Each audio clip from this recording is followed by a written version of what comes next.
Hello everybody, this is Andy, and welcome to episode 7 of Celestial Journey. I do want to say something before this video starts. Thank you for all of the comments and, just thank you guys. I appreciate a lot of the things you've been saying. If you have commented, I've probably responded, and if I haven't responded, that probably means your comment got flagged as spam, which means I haven't seen it. I'll check through those maybe once a month, but not every day because I have a lot of things going on. Anyways, I guess let's get into the episode. Oh, I guess one more thing before we get started. Sorry I didn't get a video out yesterday. I wanted to, and then I played like 4 hours of chess. Because I guess I wanted to. But now I don't have that problem. I've played enough chess for the time being, and I'm gonna play Celestial Journey tonight. In between episodes, we did or at the end of the last episode, we set this up, the sag mill and alloy smelter ore processing thing, and as you can see, we have 78,000 iron, and if we look at ingots, we can see we have many thousands, if not just hundreds, of most of the ingots, thousands of the common ingots, and hundreds of the more rare ingots, and this thing over here, in between videos, it did actually get messed up. It got to around, I think, 600-ish chunks, and then it just kind of stopped working. I think I broke the block and it reset the progress, so we're going to dig out the chunk over... Oop, lag spike. We're going to dig out the chunk over in this area next, but first, I do want to break this thing and bring it with me because we need to mine out the nether. First things first, we are not producing enough power. We are producing 5,500 RF per tick in this thing at the moment, and we can get up to, I believe... What is it? 25 times 5? 100? What's that? That would be 12,500 RF per tick. I guess I can't do math at the moment. I'm a little tired. I just worked an 8-hour day at a PT office because I'm doing a lot of shadowing right now. But I don't know. 12,500 RF is going to be a bunch. However, we want to run this thing in the nether to get the cobalt and ardite. And we need a way to transfer energy into the nether. So first up on our list, wireless energy. And I think the way that we're going to do that is quite simply the energy cells or power cells, right? Is it? Oh my god. I bet you can hear my keyboard so bad. Yeah, power cells from RF tools, because these things can transmit interdimensionally, and all we need... Ooh. Well, I guess those are in the system. We can autocraft those. I have diamonds and emeralds. Just need some prismarine shards, which we're going to have to actually go find a guardian temple to get.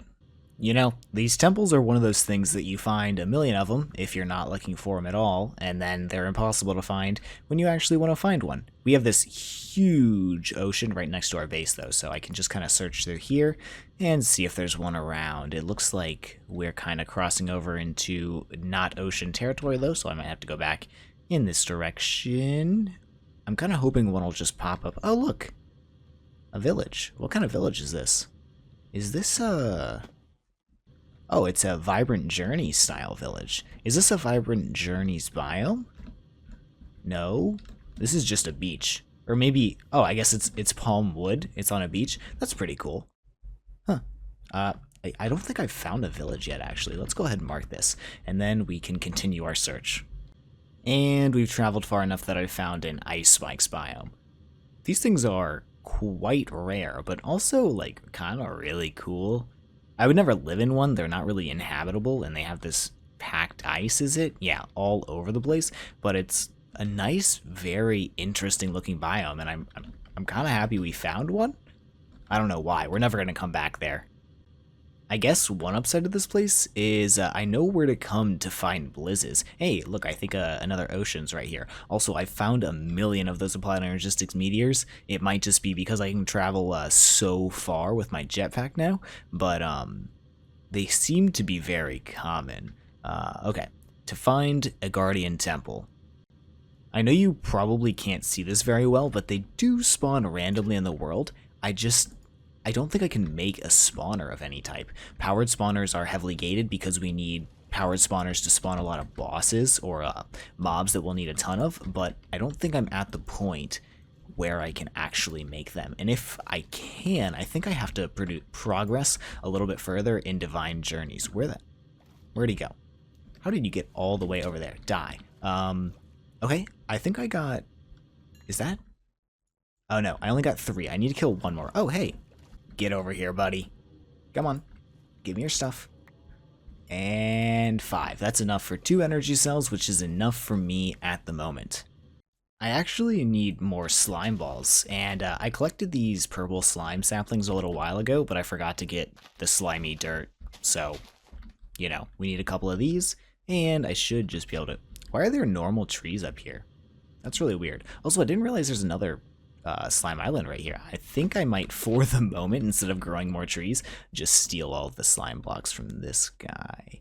Actually, oh, nope, there's a little bit more slime in here, and that should be enough to get us going, at least for a little while. 9, that turns into 37, that's good enough. Maybe, eventually, one of the quadrants of our tree farm up there will turn into a slime sapling farm, which would be nice. It'd get us purple slime and the congealed slime blocks, which are really useful in a lot of things. So now we need some power cells. I believe that should be everything we need to craft 2 of them. Looks like I'm missing dense energy cell recipe and bone meal recipe. Interesting. Let me put those in. And there we go. All good to get started. These power cells actually need to be configured with an RF tools, like, filter, is it? They're actually called these power cell cards. So we need a power cell card to link, and then I think we just need to put this anywhere on our conduit network. We might as well throw it somewhere where it has its own space. Right there, why not? We want to accept energy. We want to link, right?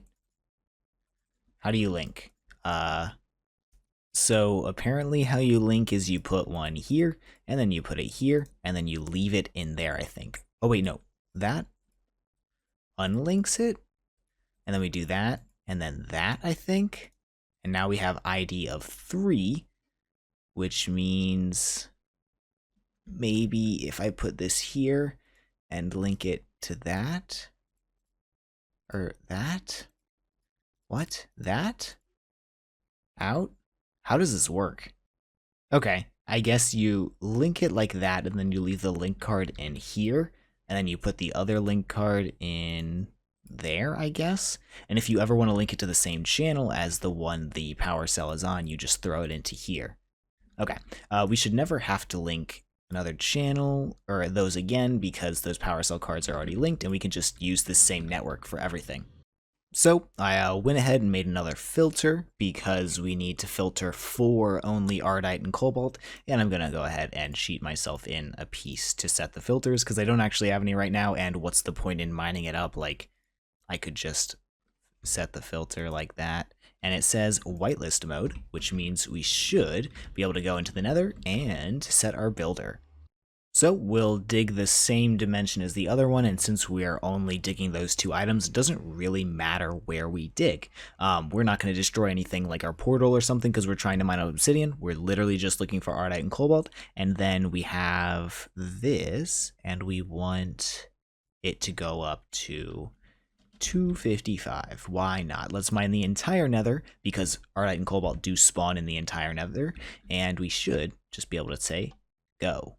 And it runs off its internal buffer for a second, and we give it this and tell it to output all sides, and then this thing should be getting more energy, and now it's running. Okay, I'm going to wait here for our first piece of Ardite and Cobalt, and I'll be right back. Alright, and as you can see, I've locked the drawer. We've gotten 14 Cobalt and 7 Ardite. I've actually only had this thing run through 1 chunk so far, which means we're going to get a lot out of this. And I just need to leave it here for 20-30 minutes, and we should have more Ardite and Cobalt than we know what to do with, and we can process it and turn it into more turbines. Okay, so maybe I didn't let it run for 20 or 30 minutes. Maybe it was more like 20 to 30 hours. Actually, I'm not entirely sure. I let it run until my game crashed because I had to do something that night, and I didn't get to play anymore. So now we should just have enough Cobalt and Ardite to finish off. Let's not leave any on the ground, and let's go home. In fact, I think we have enough that I wouldn't be angry about just processing a bunch of this normally, because 80 something stacks of ardite and cobalt. This is like the only thing we're ever going to use this stuff for in this pack, I think. And if it's not, we'll probably be able to make the seed at that point in time. So, you know, I'm just going to smelt it all up and then we'll turn it into manulin. And we should just be able to go ahead and craft the last 14 manulin turbines. It's going to take a little while because this alloy smelter recipe is going to take some time, but I think we'll be okay. Actually, turns out I was entirely mistaken. This thing can support up to 50 turbines. So we can produce up to 25,000 RF per tick with these manulin turbines, which would be really nice. We do need to upgrade this guy though, so I want to order some more mixing chambers and some more heating chambers. Okay, so I have ordered all of the recipes to max out the syngas producer for the most part, or at least all of the stuff that matters, assuming this thing can push into here as much as possible, and this thing can intake as absolutely as much as this conduit can pump into it. We should be fine with just the one output and the one input on these things. I think the only thing left here is, geez, that just scared the crap out of me, is to upgrade the turbines and maybe add a capacitor bank if we want to store some energy in there, but I don't know how much the capacitor bank part really matters.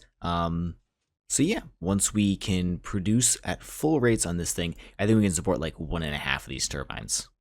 While we're waiting for those things to craft though, I do have a couple things that we can get into, and the first one is going to be an Agricraft farm. We are going to need to grab an endervore for infinite water for this thing, I think, but other than that, this should be enough to set up, and we're going to travel way far away from this thing because it will cause a ton of frame rate lag, and I don't want that to be quite in the middle of my base. And there's really no reason not to put it like so far away and just chunk load the chunk. I've done a little bit of looking around, a tiny bit of looking around, and we're about 600 meters from home, and I think this is the place. We're right on top of this little mountain thing, and it's all within one chunk because we do want this thing to be all entirely within one chunk. So let me go ahead and set it up, and I ended up forgetting the endervore anyways, didn't I? How wonderful.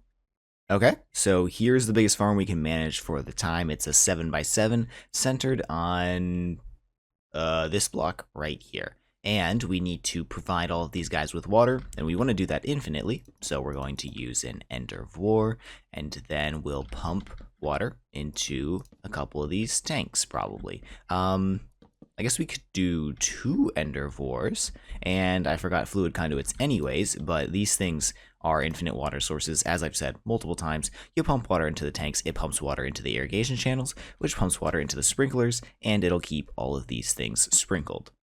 And apparently, by default, the sprinklers have their particles left on, which, as you can see, is quite, I hope you can see, I'm definitely under 60 frames per second. Very, very incredibly laggy, so we don't want this to stay like this. Let me find the settings thing to turn this off. Okay, I think I found it. You go into the Agricraft client settings, because technically it is a client-side thing, it's just particles, and you tell it to disable particles, true, and hopefully that should just stop everything in its tracks, and we're not creating any more particles, no more particles on the ground, and we should just be able to hoe all of these guys, and they'll just stay nice and wet. I might add normal water sources in here, because sometimes they flicker, like as you can see now and again, they flicker from watered to not watered, and I think that can cause a little bit of lag, and you know, we're creating an incredibly laggy setup right here. Let's try and reduce the lag as much as possible. And there we go. I also added some glowstone in here, so this stays all lit up, and we hopefully will receive the greatest growth boost we can get from just the base farmland, and the sprinklers will up that significantly. So let me grab a seed and explain how we're going to have to do this for the time being. So Agricraft has these things called crop sticks, and you just place them down by right-clicking and you get 1 stick. You can either click again to get 2 sticks or shift right-click to get 2 sticks. The 2 sticks are used to mutate crops, but in some packs there is one-sided mutation on. So what you can effectively do is have a long row of just one-sided sticks, put the seed in at the end here, and as it grows along these, because they'll spread to each other, it will mutate. This pack does not have that. This pack only has at least 2-sided mutation, and we want to get to probably 4-sided mutation for the best possible upgrade per cycle. We will eventually automate this once we can get either some good redstone logic going, or just the what's it called? The imaginary time block. This thing increases the amount of ticks like crops and machines. It might just be crops. Like in-world items receive like by an incredible margin. So we're gonna do this by hand for now, and we have the growth boost from here, so it shouldn't actually be all that slow. What I can do is let it grow in there. It'll grow up, and then eventually it will spread into these guys. And we're only using a tier 1 inferium seed right now, which is fine. As you can see, it's starting to spread. This thing fully upgraded to 10, 10, 10, and then producing, like, harvested every 2 or 3 ticks will produce enough inferium for the rest of the game. We don't really need to get tier 6 inferium upgrades. So now we have 4 parents right here on the outside. We want them to mutate into a single child in the middle. So we shift right click here, and eventually we should see it spread.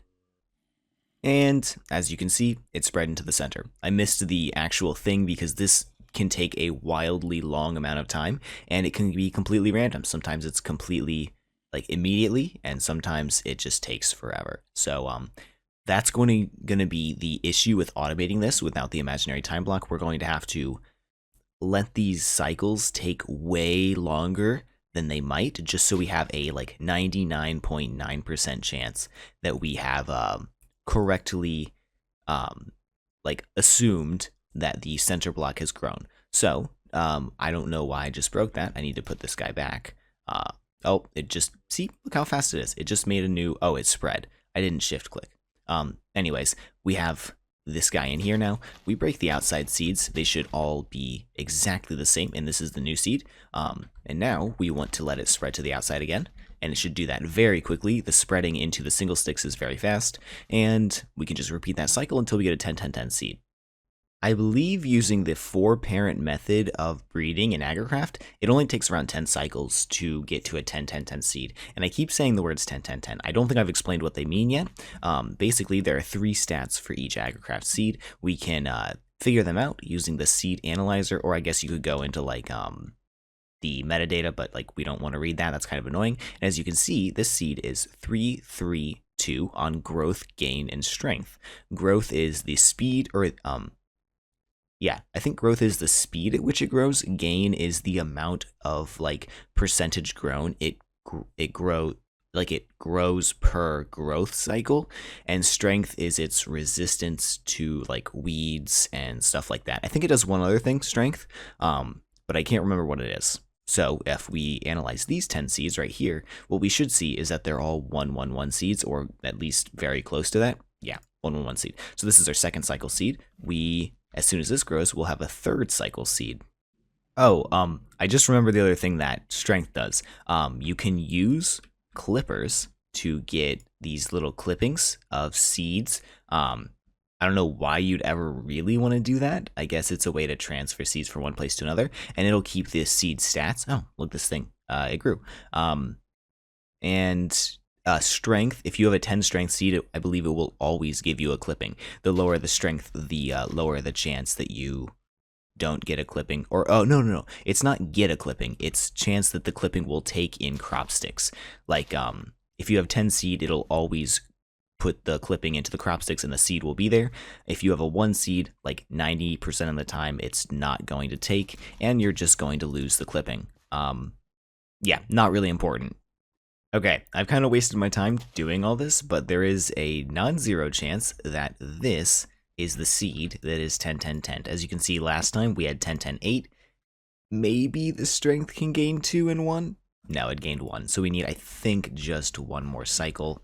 Should be pretty easy, and I guess I didn't let that one spread. It's okay, it's okay. Things will be just fine. Eventually this will spread. And there we go, our first 10, 10, 10 seed. The strength really doesn't have to be at 10. I'm not going to use this strength for anything. However, I like seeing them all maxed out. It makes me very, very happy. We can just throw all away these excess seeds, and it's not like inferium seeds are hard to craft anyways if I end up losing these, and we lag spike. And we have 4 extra of the exact same seed right here. Hopefully, yes, okay, so we have 5 of the same seed. Originally, I was going to set up a Botania auto farm using the Drum of the Wild and mana spreaders that have phantom lenses and other stuff like length lenses. Very expensive stuff. Not usually expensive in this pack because we need to do a lot more progression in Divine RPG, make another Blood Altar, have Petal Apothecaries, which requires us to get into blood magic further using the what is it called? The alchemy table. Yeah, no, not going to do that right now. Instead, we're just going to use these plant gatherers from Industrial Foregoing, which will gather plants directly in front of it if you don't give it any upgrades. And because these plants are going to grow so fast, we pretty much only want them to gather what's directly in front of it. And I'm going to use this chunk directly next to the farm right there. This will become basically our breeding farm. That's where we'll create our new seeds, and over here we'll have a gathering farm. Basically, we'll have a drawer wall right here. We'll pipe items into it using controller slaves or directly into the drawer itself. We'll have plant gatherers over here spreading throughout this entire chunk. We have quite a few plant gatherers that can fit in one line, and we'll just create more lines, and we can have multiple plant gatherers for the same seed if we want it to go faster. And what I'll do is I will have crop sticks here, place the seed that I want to collect in that crop sticks. It will grow fast. It'll grow faster once we have an imaginary time block, but we don't have the imaginary time block yet. And when it grows, it will get gathered by this guy if we give it some power. So I'm going to give a power cell here. This thing is already linked. It's the one from the Nether. I cleaned up our Nether, so we no longer are collecting the Ardite and Cobalt because we simply just do not need to collect it. And I might as well run the power line all the way down for the time being, just so we know how wide this thing is going to be eventually. And it'll go to, I believe, right there. This thing still hasn't worked. I'm going to need to add some sprinklers over to here as well, just so we can get a decent growth rate in this area while we don't have the imaginary time block. But when they do work, they produce something called sludge, and that goes in here. If you let this buffer fill up, I believe the machine just works more slowly. We don't really want that to happen, so we'll just trash the sludge. I don't think there's any realistic use for it, so there's no reason to keep it around. If we need it, this farm will eventually produce thousands of buckets of sludge per minute, so we can just put it in a tank if we want to.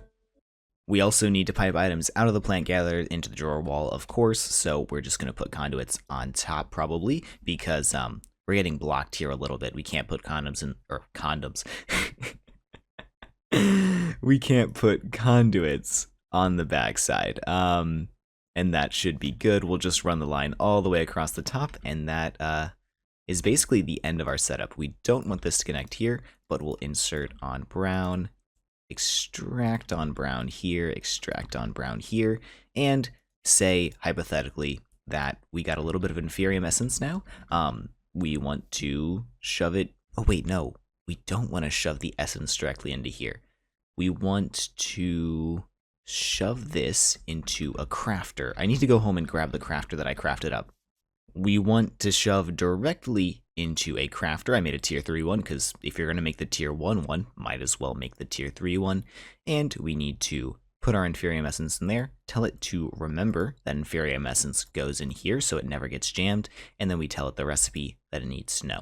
It needs to know that this turns into blocks of Inferium Essence, and it also needs a little bit of power, so we should just be able to, we'll plug it in just like that, disconnect here, and that'll be just fine. And this thing's about to grow, so hopefully we'll get that extra 2 pieces of Inferium Essence we need, and then we can set the filter in the drawer. And there we go, 2 blocks of Inferium Essence, and let's shove it in the drawer right, I don't know, right there, I guess. And as we produce more using this farm, it will go directly into here because I have a conduit pumping into a controller slave. This is just a proof of concept. There is pretty much nothing we're going to do with this at the time because we need to get into blood magic before we can make most of the Agricraft seeds. But it's nice to have it up and out of the way, and if we need to produce, I don't know, a bunch of wheat or something, we can just do that now. In the meantime, setting all of that up, I was able to craft up 39 turbines, 8 heating chambers, and 23 mixing chambers. That should, in theory, be enough to max out both of these guys, if I don't need to add some more like inputs and stuff like that. So let me go ahead and place all of this stuff down, and we should see that we can produce a lot more syngas and power at the same time. And dang. Bye-bye. And there we are, all set up. Theoretically, this can produce 25,000 RF per tick for some amount of syngas per tick, and this can create up to like maybe 50 mil buckets per tick. I don't know, because we're running at like 1,000 RF per tick at all times in this space. In fact, it turns on for 1 tick to produce 25,000 RF every like half second or so. So yeah, I don't know. Eventually we'll know exactly how much this produces and this uses, but I know this produces more than this uses, so we're doing well. Actually, I can think of one really good energy sink. This thing. Let's turn on our quarry again. And I upgraded it slightly, so if we're mining things that aren't in here and aren't being voided or something like that, it'll just eventually get shoved into the trash can before this chest fills up. And what we should see is eventually some ores in here. Oh, I guess it's at a very high Y level right now. Eventually ores will show up here and they'll go in here, and then we can actually see how fast our processing system is. We can run this at full uptime now because we produce 5 times the amount of RF that we used to, and I might be able to add a couple more sag mills. Actually, I did make a couple more sag mills, didn't I? Yeah, I have 5 more sag mills. Let's add 3, because I think that will allow us to run everything at full time. Because with the 10 or the 1 to 2 ratio, some of these aren't functioning because these things can smelt 3 things at a time, and these things can only produce like 2.5 things per time. So yeah, 3 should be good. Okay, from what I can tell, we process ores significantly faster than we get them, which is fine by me. It just means this is a little bit unnecessary, but hopefully we'll never back up with ores in here, which means we should get millions of ingots. And I just let that machine run, and let's actually see how much RF we're producing. Only about 5,000 per tick. Huh. Really? That's somewhat surprising, because you can produce up to 25,000 RF per tick. That means this thing's only using a couple thousand RF per tick to scan, and I guess when it mines, it uses more? Hey, I'll take it.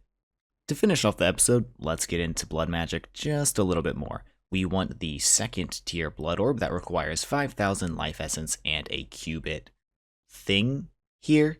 It should finish up in just a second, and then we can craft some runes of self-sacrifice, which will allow us to get more out of each little tick we do here.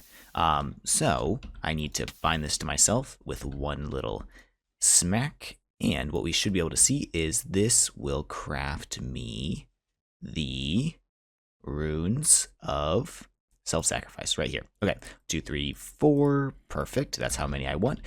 We can only, on the tier 2 altar, with the 8 blood runes that we have right here, use these middle ones right here. Once we upgrade to a tier 3, we can change those. We can use all 8 sides of this, but for now, only the 4 middle center things are accessible for this. And I need to remember to put the comparator back there, or we'll have a very bad time. So, before it took me a couple cycles of clicking and eating red hearts to fill it up, we're at 1200 right now. Let me do 9 stabs of myself, and we were at like 3,700 or so. Hey, get out of here. Get out of here. Get out of here. Come on. Bye-bye. Oh, he gave me an ingot. What a nice dude. Yeah, so let's upgrade our altar to tier 3 now. We were given the 4 blank runes back when we replaced our runes, the blank runes with the runes of self-sacrifice, so we only need, I believe, 16 more to complete this layer. It requires a total of 20 blank runes to create a tier 3 altar, plus 2 tall pillars with glowstone caps. Those are necessary. You do need to build it up like that. It doesn't matter what the pillars are made out of, but you do need to have the pillars in total. So what we should see is that we can now produce the third tier of slates, should we want them. I believe that is imbued slates, so we can go ahead and look that up really quickly. Made from, yep, reinforced slates, tier 3, 7500 LP. So the next step for what we want to do in this pack, essentially, it's a very long step, but we want to automate blood production. We're going to need to use so many alchemy tables and so much stuff. We're going to need multiple of these altars going at all times. We need to completely automate blood production, and I think that's where my focus is going to lie for the next couple of episodes. However, that's all the time I have for today. We'll come back and we'll do a lot of blood magic, a lot of alchemy table stuff, a lot of automation, I think, with magic, and we'll figure it out from there. Hope you have a fantastic day, and I'll see you in the next one. Take care. Bye-bye.